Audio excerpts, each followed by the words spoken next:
오늘 하나님의 말씀 보도록 하겠습니다. 오늘 하나님의 말씀은 신약성경 로마서 6장 3절에서 11절입니다. 신약성경 로마서 6장 3절에서 11절입니다. 제가 읽도록 하겠습니다. 무릇 그리스도 예수와 합하여 세례를 받은 우리는 그의 죽으심과 합하여 세례를 받은 줄을 알지 못하느냐. 그러므로 우리가 그의 죽으심과 합하여 세례를 받음으로 그와 함께 장사되었나니 이는 아버지의 영광으로 말미암아 그리스도를 죽은 자 가운데서 살리심과 같이 우리로 또한 새 생명 가운데서 행하게 하려 함이라. 만일 우리가 그의 죽으심과 같은 모양으로 연합한 자가 되었으면 또한 그의 부활과 같은 모양으로 연합한 자도 되리라. 우리가 알거니와 우리의 옛사람이 예수와 함께 십자가에 못 박힌 것은 죄의 몸이 죽어 다시는 우리가 죄에게 종노릇 하지 아니하려 함이니 이는 죽은 자가 죄에서 벗어나 의롭다 하심을 얻었음이라. 만일 우리가 그리스도와 함께 죽었으면 또한 그와 함께 살 줄을 믿노니 이는 그리스도께서 죽은 자 가운데서 살아나셨음에 다시 죽지 아니하시고 사망이 다시 그를 주장하지 못할 줄을 알미로라. 그가 죽으심은 죄에 대하여 단번에 죽으심이요 그가 살아계심은 하나님께 대하여 살아계심이니 이와 같이 너희도 너희 자신을 죄에 대하여는 죽은 자요 그리스도 예수 안에서 하나님께 대하여는 살아있는 자로 여길지어다. 아멘. 오늘은 7과 아담은 오실자의 모형이라는 이 7과 주제 세 번째, 바로 오늘 제목은 신자는 예수 그리스도의 죽음과 부활에도 참여한다 라는 이 제목으로 여러분에게 말씀을 전해드리도록 하겠습니다. 먼저 우리 지난주 내용을 살펴보고 오늘 말씀을 전해드릴 텐데요. 지난주에 우리는 예수 그리스도와 연합을 통해서 얻게 되는 것들에 대해서 1차적으로 살펴보았죠. 바로 그리스도와 연합으로 우리의 죄가 그리스도에게로, 또 그리스도의 죄가 우리에게로 전가되는 이 이중 전가에 대해서 배웠고요. 그래서 예수 그리스도가 바로 우리에게 지혜와 의로움과 거룩함과 구원함이 되셨다라는 그 의미에 대해서 우리가 살펴봤습니다. 그러기에 예수 그리스도가 우리의 모든 복의 기초이고 또 이것을 가능하게 하신 것은 바로 성령의 역사인 것을 살펴보았죠. 오늘은 바로 예수 그리스도와 연합에 있어서 바로 이 연합은 그리스도의 죽음과도 또 부활과도 연합된다라는 것을 우리가 살펴볼 텐데요. 먼저 오늘 우리가 읽었던 말씀의 내용은 이렇습니다. 신자는 바로 그리스도와 연합으로 죽었고 부활했다라고 하면서 이 그리스도와 연합은 그리스도의 죽으심에 참여할 뿐 아니라 그리스도의 부활에도 함께 참여한다는 것을 말씀을 하고 있는데요. 그런데 하나님이 그렇게 하신 것은 바로 새롭게 된 이 신자로 하여금 새 생명 가운데서 행하게 하시려는 것이다 라고 말씀을 하고 있죠. 여러분, 이제 신자는 이제는 자신을 죄에 대하여서 죽었고 하나님께 대하여 살아있는 자로, 그런 새로운 존재로 여겨야 한다라고 성경은 말씀하고 있습니다. 그래서 지난주 내용에 이어서 계속 말씀을 전해드릴 텐데요. 먼저 예수 그리스도의 이 사역, 우리는 예수 그리스도와 연합을 할 때 예수 그리스도의 사역뿐만 아니라 그분 자신에게 연합되어 있다라는 것입니다. 여러분, 예수 그리스도와 연합을 말할 때는요, 그분이 이루신 의로움, 그 거룩함 때문에 우리가 받은 이 구원함이라든가, 지난주에 말씀드렸죠. 또 이 영광이라든가, 또 아들의 지위를 함께 누리는 이 양자됨, 이 모든 것들을 우리가 함께 누린다라고 했습니다. 그런데요, 여러분, 신자는 예수 그리스도의 죽음과 부활에도 연합되어 있습니다. 예수 그리스도와 연합으로 예수 그리스도의 것을 받는다 혹은 참여한다라고 하는 것은요, 예수 그리스도의 죽으심과 부활에도 참여한다라는 것입니다. 그래서 예수님이 죽으실 때 우리도 죽고 또 예수님이 부활하실 때 우리도 그리스도 안에서 부활한다는 것이죠. 그래서 로마서 6장 3절 또 5절 이렇게 말씀하고 있는데요. 먼저 우리는 5절 보겠습니다. 만일 우리가 그의 죽으심과 같은 모양으로 연합한 자가 되었으면 또한 그의 부활과 같은 모양으로 연합한 자도 되리라 라고 말씀을 하고 있죠. 여러분, 이것은 우리 자신이 그리스도 안에서 십자가에 죽은 것입니다. 그래서 예수님이 십자가에 죽으실 때 우리도 그 안에서 죽었다라고 말을 하잖아요. 그런데 이렇게 말을 할 때 예수님 안에서 우리가 죽었다는 것이 그것이 그냥 어떤 상징적인 것이 아니라 실제로 예수 그리스도 안에서 우리가 죄의 형벌을 받았다라는 것입니다. 자, 그러면 이런 생각을 하겠죠. 2000년 전에 우리가 있기도 전에 벌어진 일인데 그게 어떻게 가능하냐? 어떻게 우리가 실제로 죽었냐? 라고 말을 하겠죠. 그런데 여러분, 하나님이 그렇게 연결시키셨습니다. 그래서 실제로 우리가 그리스도와 함께 거기서 십자가에 못 박혀 죽은 것처럼 우리 하나님이 여겨주신 것이죠. 그래서 예수 그리스도와 합한다 라고 하는 것은요, 먼저는 예수 그리스도가 우리 죄를 대신 담당해서 죽으셨다라는 이 표현과 우리가 그분 안에서 실제로 죽었다라는 이 두 표현을 다 사용하는 것입니다. 다시 말씀드릴게요. 예수 그리스도와 합한다고 하는 것은요, 예수 그리스도가 우리 죄를 대신 담당하시고 죽으셨다라는 이 표현과 또 우리가 그분 안에서 실제로 죽었다라는 이 두 표현을 다 사용한다는 겁니다. 여러분, 신자는요, 예수 그리스도와 연합한 자로서 그분의 십자가 죽음에도 연합합니다. 그래서 신자가 된 우리는 그리스도의 이 죽음에 연합해서 함께 죽었고 함께 살아났잖아요. 먼저 함께 죽었는데 그렇다면 그것 때문에 얻은 유익이 무엇일까요? 여러분, 우리는 예수 그리스도와 연합해서 그분의 모든 것에 참여했습니다. 그러므로 예수 그리스도의 십자가 죽으심에도 참여한 것이죠. 예수 그리스도 안에서 예수님과 함께 십자가에 못 박힌 것은 바로 우리의 옛사람입니다. 자, 옛사람이 뭡니까? 바로 죄의 몸으로 죄에게 종노릇해서 죄를 지을 수밖에 없던 그런 존재로 살아갔던 것이 바로 옛사람입니다. 그런데 이 옛사람이 죽었다라는 것이죠. 하지만 이제는 그 옛사람이 죽었고 더 이상 죄의 몸은 살아있지 않습니다. 그렇기 때문에 더 이상 죄에게 종노릇하지도 않는다라는 것이죠. 더 이상 죄에게 종노릇하지 않는 그런 존재가 되었다라는 것입니다. 죄의 몸이 죽어서 다시는 죄에게 종노릇하지 않습니다. 그게 바로 예수 그리스도 안에서 새롭게 된 존재, 신자라는 것이죠. 그래서 로마서 6장 6절에서 7절, 오늘 우리가 읽었던 본문의 말씀이죠. 우리가 알거니와 우리 옛사람이 예수와 함께 십자가에 못 박힌 것은 죄의 몸이 죽어 다시는 우리가 죄에게 종노릇하지 아니하려 함이니 이는 죽은 자가 죄에서 벗어나 의롭다 하심을 얻었음이라. 여러분, 죄에게 종노릇하던 옛사람이 죽었기 때문에 이제는 우리는 죄와 상관없는 자입니다. 죄로 말미암아 이 죄의 힘으로 사단이 우리를 지배해 왔었는데 이제는 거기로부터 끊어진 것입니다. 죄에게 종노릇하던 이 죄의 몸은 죽었고 그리스도와 함께 새 사람, 새 존재로 부활했습니다. 이 새 사람, 새 존재는 이제 죄와 싸워 이길 수 있게 되었다는 것이죠. 다르게 표현하면 우리가 죄에게 종노릇하지 않기 때문에 이제는 하나님을 위해 살 수 있는 그런 존재가 되었다는 겁니다. 죄와 싸울 수 있고 죄에게 승리할 수 있는 존재가 되었다는 것이죠.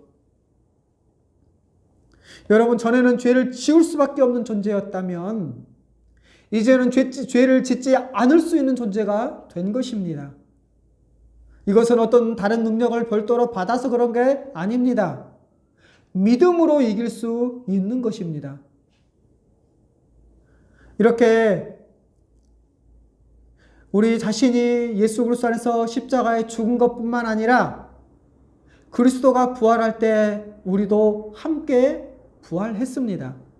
그래서 예수 그리스도의 죽으심과 부활, 이 중에 어느 하나만 말하는 것은 부족합니다. 여러분, 생각해 보십시오. 죄가 이 십자가 형벌로 말미암아 다 사라졌잖아요. 그래서 죄가 없습니다. 자, 죄가 없으면 무엇도 없겠습니까? 당연히 죄의 결과인 사망도 없어야 되는 것입니다.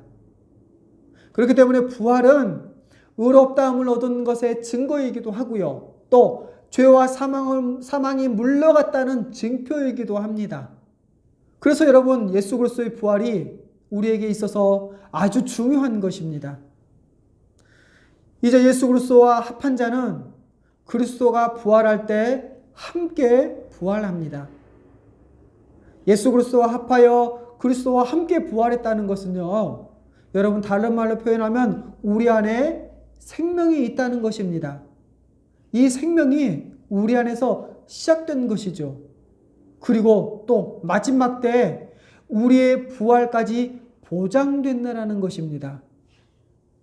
여러분, 그리스도의 죽음에 연합한 자는 그분의 부활에도 연합한 자가 됩니다. 이렇게 그리스도의 부활에 연합해서 그리스도의 새 생명으로 중생한 사람, 거듭난 사람은 이제 어떤 삶을 살게 될까요? 로마서 8장 16절에서 17절에는 이렇게 말씀하고 있습니다. 들어보십시오.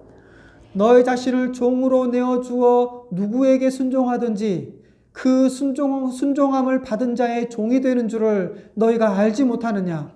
혹은 죄의 종으로 사망에 이르고 혹은 순종의 종으로 의에 이르느니라. 하나님께 감사하리로다. 너희가 본래 죄의 종이더니 너희에게 전하여 준 바 교훈의 본을 마음으로 순종하여 죄로부터 해방되어 의에게 종이 되었느니라. 여러분, 전에는 죄가 우리를 꽉 잡아서 죄를 지을 수밖에 없게 만들었습니다. 왜요? 이전에 아담 안에 있을 때에는 하나님께 대하여 죽은 자였습니다. 여러분, 이런 자들은 하나님을 위해 무언가를 한다고 할지라도 아무것도 할 수 없으며 오히려 하기를 원하지도 않습니다. 왜냐하면 하나님께 대하여 어떠한 감각도 없는 바로 죽은 자이기 때문에 그렇죠. 그래서 로마서 8장 7절에 하나님의 법에 굴복하지 아니할 뿐 아니라 할 수도 없음이라 라고 말씀을 하고 있습니다. 여러분, 예수 믿기 전에는 죄를 지을 수밖에 없었습니다. 다시 말해서 죄를 짓지 않을 수 있는 가능성이 전혀 없었다라는 것이죠. 그런데 이제는 그렇지 않다라는 겁니다.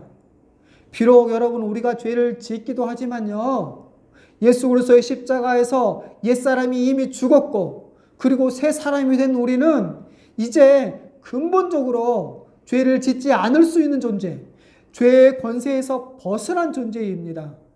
여러분, 그리스도와 연합하여 그의 부활에 참여한 우리는 그리스도처럼 하나님께 대하여 살아있는 자가 되었습니다. 이 말의 의미는 새 생명 가운데 행하는 자여 하나님을 위하여 살아갈 수 있는 자라는 의미이기도 합니다. 그래서 여러분, 우리가 혹 죄를 지으면 죄를 지을 수밖에 없었어 라고 말해서는 안 됩니다. 오히려 죄를 짓지 않을 수 있는데 죄를 지었구나 라고 해야 되는 것이지요. 그래서 로마서 6장 이렇게 말씀하고 있죠. 4절, 8절, 11절 말씀인데요. 8절과 11절 말씀만 읽겠습니다. 만일 우리가 그리스도와 합하여 죽었으면 또한 그와 함께 살 줄 믿노니 11절입니다. 이와 같이 너희도 너희 자신을 죄에 대하여 죽은 자요 그리스도 예수 안에서 하나님께 대하여 살아있는 자로 여길지어다. 하나님께 대하여는 어떤 자로요? 살아있는 자로 어떻게 하라고요? 여기라고요. 죄에 대하여는 죽은 자로, 하나님께 대하여는 살아있는 자로 여기라는 겁니다. 여러분, 이 여김의 중요성, 그렇게 생각하고 또 그렇게 믿는 믿음의 중요성, 이것은 우리에게 너무나 중요합니다. 그래서 유명하신 존 스토트 목사님은 이렇게 말씀했습니다. 들어보십시오. 그러므로 거룩한 삶을 사는 큰 비결은 우리의 생각 속에 있다. 우리는 이러한 진리들이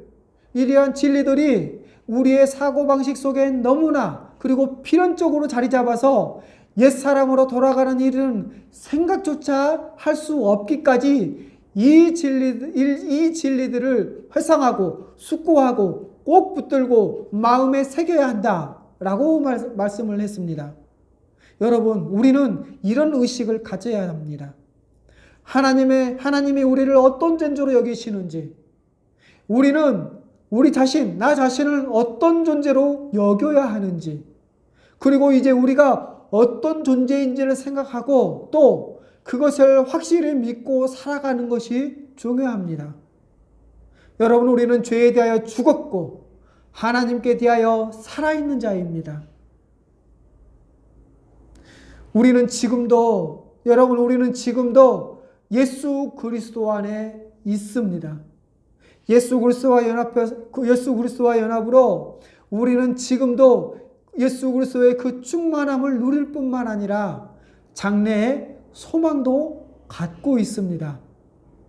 이처럼 그리스도 안에서 우리가 확신하는 그 소망은 무엇일까요? 바로 우리는 예수 그리스도 안에 지금도 있기 때문에 예수 그리스도께서 부활하셔서 하나님 보좌 우편에 앉으신 그리스도와 함께 있을 것입니다. 그래서 로마서 6장 5절, 만일 우리가 그의 죽으심과 같은 모양으로 연합한 자가 되었으면 또한 그의 부활과 같은 모양으로 연합한 자도 되리라 라고 말씀을 하고 있죠.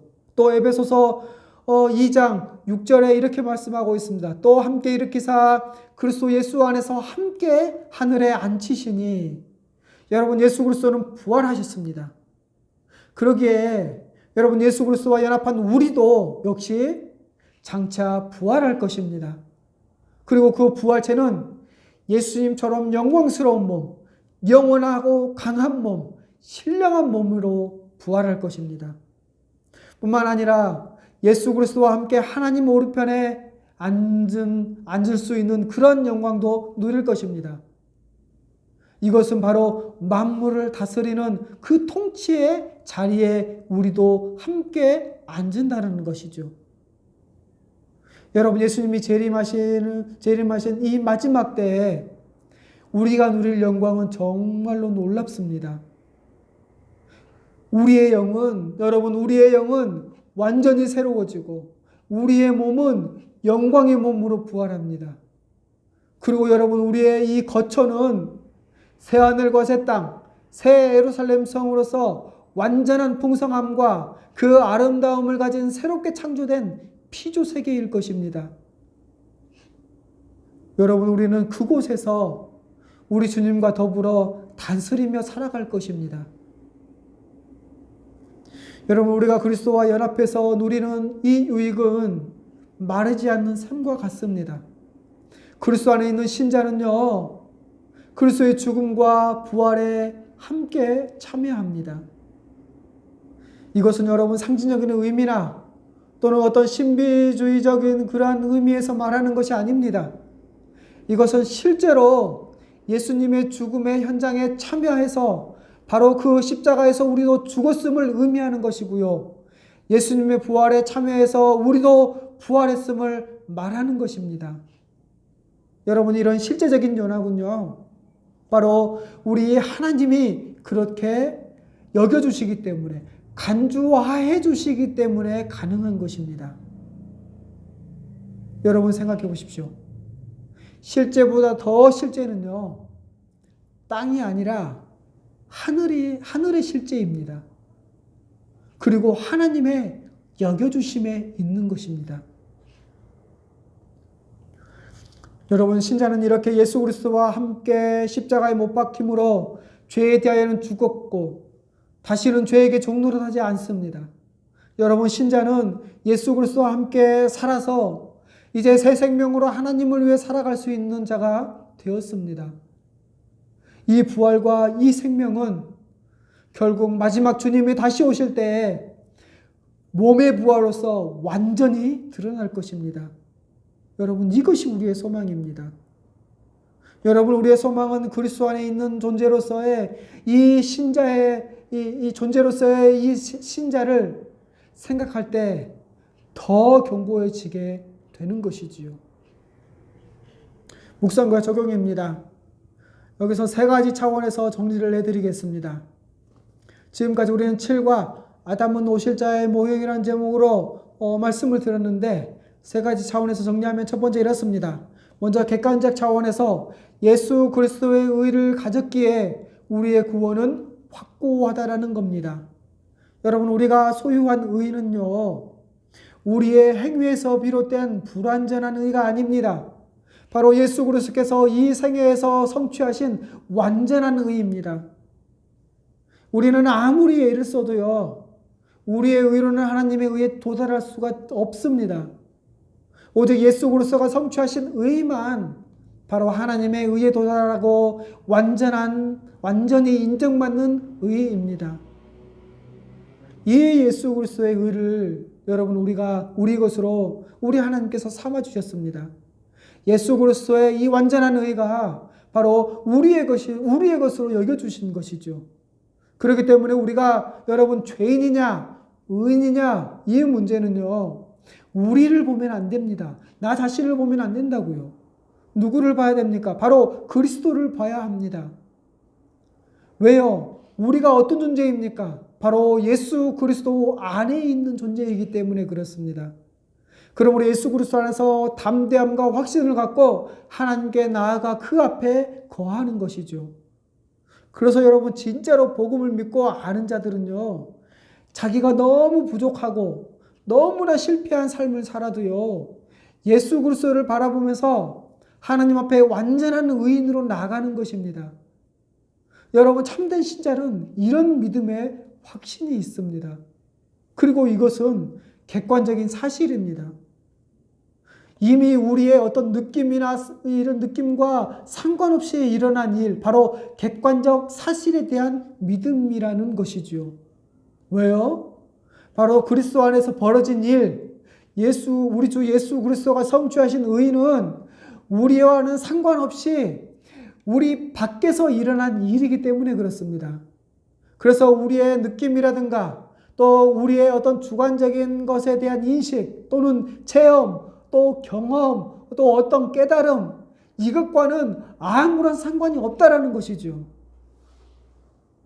우리가 느끼든 느끼지 않든 상관없이 믿는 자는요, 그리스도 안에 들어가서 그분의 것을 우리의 것으로 삼아주신다는 이 하나님의 약속을 믿는 것입니다. 그래서 에베소 3장 12절 이렇게 말씀하고 있죠. 우리가 그 안에서 그를 믿음으로 말미암아 담대함과 확신을 가지고 하나님께 나아감을 얻느니라. 또 로마서 5장 2절입니다. 또한 그로 말미암아 우리가 믿음으로 서 있는 이 은혜에 들어감을 얻었으며 하나님의 영광을 바라보고 즐거워하느니라. 여러분, 자신의 행위, 자신의 의에 근거해서 하나님께 가까이 나갈 수 없죠. 그런데 이런 것에 대한 어떤 두려움, 그래서 항상 불안하고 인정받을 만한 무언가를 해야 한다는 그런 두려움, 이런 두려움이나 반대로 자신의 행위, 자신의 의가 받아들여질 수 있다라고 하는 이런 교만은요, 둘 다 복음이 아닙니다. 여러분, 자기 의는, 이렇게 자기 의를 근거하는 이 자기 의는 항상 불안하게 하죠. 자기 의는 항상 불안한 의입니다. 내가 뭔가 열심히 하면 하나님과 가깝게 느껴지고 그렇지 않으면 멀리 느껴지죠. 이것은 자기 의를 의지하기 때문에 그렇습니다. 그러니 항상 불안할 수밖에 없죠. 여러분, 우리는요, 하나님 앞에 나아갈 수 있는 그런 어떤 행위를 해본 적도 또 그런 위치에 가본 적도 단 한 번도 없는 자들입니다. 그런데 예수 그리스도께서 하신 일, 그분이 성취하신 것이 모두 우리의 것이 되었기 때문에 예수 그리스도를 깊이 묵상하면 할수록 어떻게 되겠습니까? 바로 예수 그리스도의 생애, 그분의 사역, 그분의 십자가의 죽으심과 부활의 이 묵상은요, 우리의 구원의 확신을 더욱더 강화시켜 줍니다. 더욱더 굳건하게 해줍니다. 왜냐하면 예수 그리스도의 것이 바로 우리의 것이 되었기 때문에, 그래서 성경의 모든 이야기는 바로 예수 그리스도의 이야기이고요. 그 이야기는 바로 우리의 이야기입니다. 그리스도 안에 있는 우리가 어떤 존재입니까, 여러분? 우리는 어떤 복을 누리는 자입니까? 그리고 어떻게 살아야 됩니까? 이것에 대해서 성경은 말해주기 때문에 여러분 이것을 설교나 성경 연구의 본질이다라고 말할 수 있는 것입니다. 여러분 이처럼 객관적인 사실에 대한 증언, 이것으로 인해서 우리의 믿음은 시작되고요. 우리의 믿음은 자라가는 것입니다. 그래서 로마서 10장 17절 이렇게 말씀하고 있죠.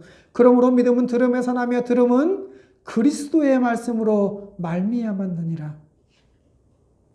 여러분 그리스도와의 연합은 우리의 주관적인 느낌이 아니라 하나님이 행하신 객관적 사역의 결과입니다. 우리는 이것을 믿고 주를 의지하며 살아야겠죠. 또 이렇게 주를 의지하는 그 자세가 우리에게는 절실히 필요합니다. 자, 그렇다면 우리의 믿음이 더욱더 견고해지기 위해서는 우리는 어떻게 해야 됩니까? 바로 성경을 연구해서 하나님의 말씀을 더 많이 알아야겠죠. 왜요? 바로 하나님의 말씀이 많이 알면 알수록 그리스도와 연합의 이 진리도 더 분명하게 알고 믿을 수 있기 때문에 그렇습니다. 뿐만 아니라 그리스도의 충만함이 어떤 것인지 알게 되면은요, 그리스도의 모든 것을 가진 우리의 풍성함도 알게 되기 때문에 그렇죠. 여러분 우리 자신에 대해서 알고자 하십니까? 우리가 어떤 존재인지 알고자 하십니까?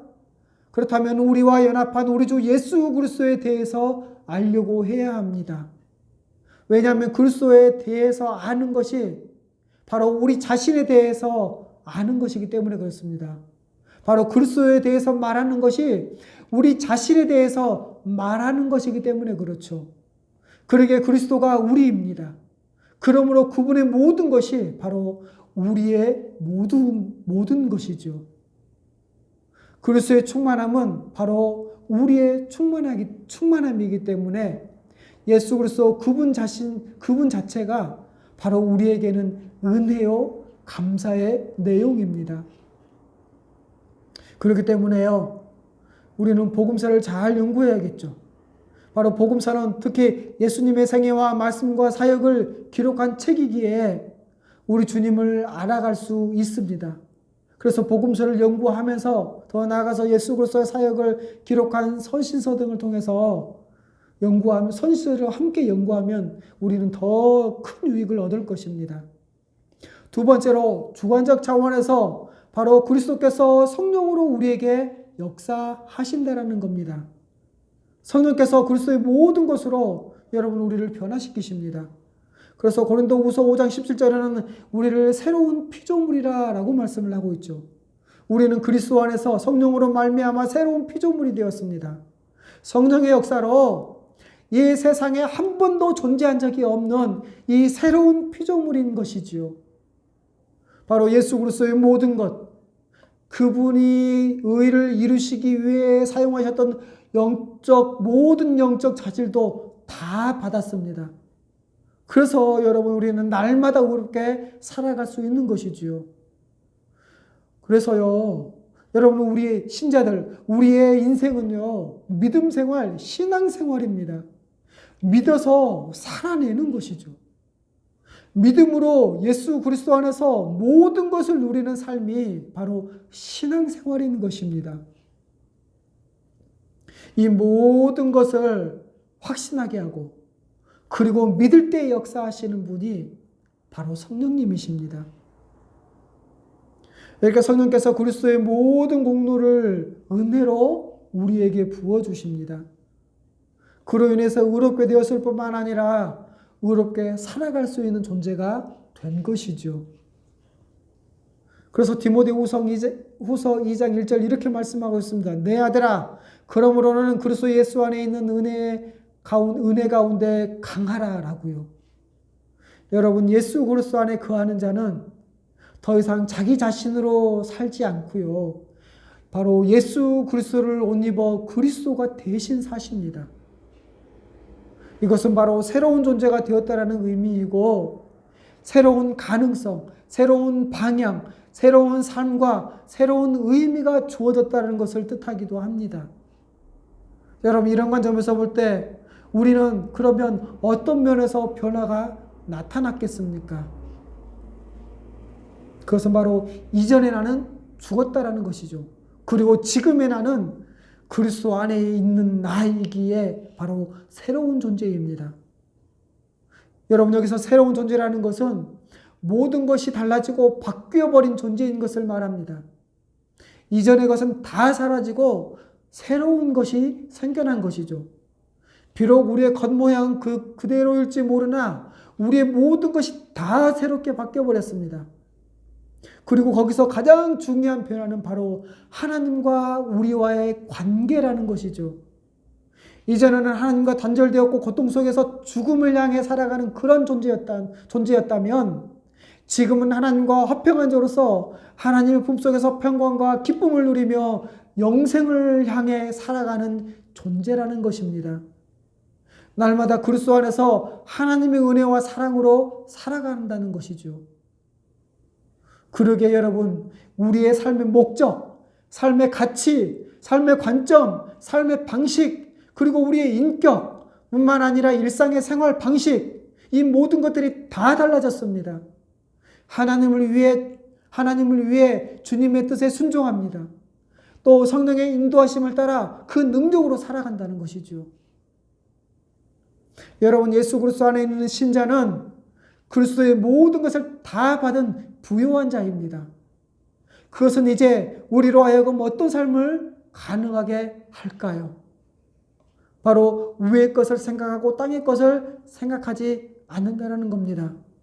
새로운 존재는 새로운 소망을 갖기 때문에 그렇죠.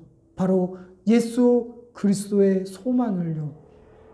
그래서 그리스도와 연합해서 새로운 피조물로서 살아가고 있는 우리는 이제 더 이상 땅의 것을 생각하지 않고 하늘의 것을 생각하며 찾는 자들입니다. 여러분, 땅의 것을 생각하는 그런 삶은요, 세상의 재물이 모든 행복의 원천이라고 생각하면서 자신을 위해서 더 많이 소유하려고 애쓰는 그러한 삶을 의미합니다. 반대로 위의 것을 생각하고 찾는 그러한 삶은요, 하나님을 위해 주의 뜻에 순종하는 그러한 삶을 의미합니다. 그런데 여러분, 그리스도 안에 거하는 우리는 바로 그리스도 안에 거하는 우리에게 주님은 생명과 또 이 경건에 속한 모든 것을 다 주셨습니다. 그래서 이 모든 것들이 흡족하고요. 또 위의 것을 생각하고 구하는 그러한 삶을 살게 하셨습니다. 다시 말해서 우리 주님은 신자에게 살아갈 방향과 그 능력을 모두 주신 것입니다. 그러게 여러분, 우리는 주를 의지하여서 주 안에서 주를 위해 살아갈 수 있는 존재인 것이죠. 뿐만 아니라 장차 누릴 우리의 생명과 위의 것을 생각함으로 그에 걸맞는 삶을 추구할 것입니다. 그런데 여러분, 만일 현재 여러분이 다니는 교회에서 신자가 거룩하게 살 수 있는 존재가 아니며 계속해서 실패하며 범죄할 수밖에 없다고 가르치는 것은, 혹시 그렇게 가르치고 있다면 그것은 복음이 아닙니다. 여러분, 그것은 우리에게 예수 그리스도 안에서 주어진 모든 은혜를 부정하게 하는 것입니다. 여러분, 예수 그리스도를 믿었는데 지금은 안 되고 성령 충만을 받아야 무언가 할 수 있다라고 가르침을 받았습니까? 혹시 그렇게 가르치는 것이 있다면 이것은 신자의 삶을 마치 단계로 나누어서 1단계, 2단계로 나누어서 판단하는 이건 잘못된 그 신학에 근거한 것입니다. 뿐만 아니라 세컨드 블레싱에서 두 번째 축복 등을 얘기를 하는데 이것 또한 잘못된 성령관에 뿌리를 둔 것입니다. 이제 마지막으로 교회적 차원에서 말씀드리면 우리 모두는 바로 그리스도와 연합하여 한 몸이 되었습니다. 여러분, 성도 간의 교제는 감정적인 차원이 아니라 객관적인 연합이라는 그 토대 위에 이루어진 것입니다. 무슨 말입니까? 누구는 나랑 친하니까 한 몸이고 누구는 나랑 안 친하니까 한 몸이 아니다. 그런 것이 아니라는 것입니다. 그것과는 상관없이 우리 모두는 그리스도와 연합해서 한 몸이 되었습니다. 우리는 이것을 믿고 한 몸처럼 대하고 가족으로 대하는 것입니다. 그래야 성령으로 말미암아 교통이 일어나는 것이 어떤 것인지를 알 수 있습니다. 그래서 로마서 12장 5절 이렇게 말씀하고 있죠. 이와 같이 우리 많은 사람이 그리스도 안에서 한 몸이 되어 서로 지체가 되었느니라. 또 골로새서 3장 15절입니다. 그리스도의 평강이 너희 마음을 주장하게 하라. 너희는 평강을 위하여 한 몸으로 부르심을 받았나니 너희는 또한 감사하는 자가 되라. 여러분, 성도 간의 교제는 이미 그리스도 안에서 하나 되게 하신 것을 힘써 지켜내는 것입니다. 그래서 에베소서 4장 2절과 3절 이렇게 말씀하고 있죠. 모든 겸손과 온유로 하고 오래 참음으로 사랑 가운데서 서로 용납하고 평안에 매는 줄로 성령이 하나 되게 하신 것을 힘써 지키라. 여러분, 우리는 한 몸으로 부르심을 받았고요. 그리스도 안에서 한 몸이 되었습니다. 그래서 겸손하고 온유하고 오래 참고 사랑으로 서로 용납하고 또 평안에 매는 줄로 성령이 하나 되게 하신 것을 힘써 지켜내야 합니다. 여러분, 그리스도와 연합은 연합으로 우리는 새로운 존재가 되었죠. 그리스도 안에서 충만한 존재가 되었다라는 겁니다. 다른 말로 표현하면 부족한 것은 하나도 없다라는 것이죠. 여러분, 우리의 삶에서 부족한 점이 있다고 생각을 한다면요, 그것은 그리스도가 부족하다는 것이고 그리스도의 충분성을 부정하는 것이기도 합니다. 여러분, 어떻게 우리가 그렇다면 그리스도와 연합할 수 있었습니까? 그것은 바로 믿음으로 말미암았기 때문이죠. 십자가에서 화목점을 내신 우리 주 예수 그리스도를 믿을 때에 우리는 그리스도와 연합합니다. 예수 그리스도를 믿을 때 그분 안에 거하게 되는 것이죠. 그리고 그리스도 안에서 그분의 모든 것을 받아 누리는 겁니다. 여러분, 믿는 것은 단순할 수 있습니다. 하지만 그 믿음이 가져오는 결과는 이처럼 어마어마한 것이지요. 여러분, 이것은 모두 바로 하나님 아버지의 놀라우신 사랑이고요. 또한 아낌없이 자신의 것을 주시는 우리 주 예수 그리스도의 한없는 은혜이기도 합니다. 여러분, 우리가 기적 말하는데 어떤 것이 기적입니까? 바로 하나님을 대적하고 원수 맺어서 원수 맺고 살았던 그 참혹한 죄인에게 이런 은혜를 허락하신 것, 그것이 기적이 아니겠습니까? 이 놀라운 사랑, 이 한없는 은혜, 이토록 큰 기적을 우리는 그리스도 안에서 날마다 받아 누립니다. 여러분, 우리의 과거의 이 죄와 그 형벌과 그 존재의 비참함은 바로 그리스도 안에서 모두 사라졌습니다. 여러분, 우리의 현재의 삶은 그리스도 안에서 충만하고 하루하루가 새롭습니다. 여러분, 우리의 미래는 그리스도 안에서 확고한 영광의 소망이 있는 것입니다. 이 모든 것은요, 오직 십자가에서 우리 죄를 위해서 죽으신 예수 그리스도를 믿을 때에 하나님께서 그리스도 안에서 우리에게 주신 선물입니다. 이것이 복음인 것이죠.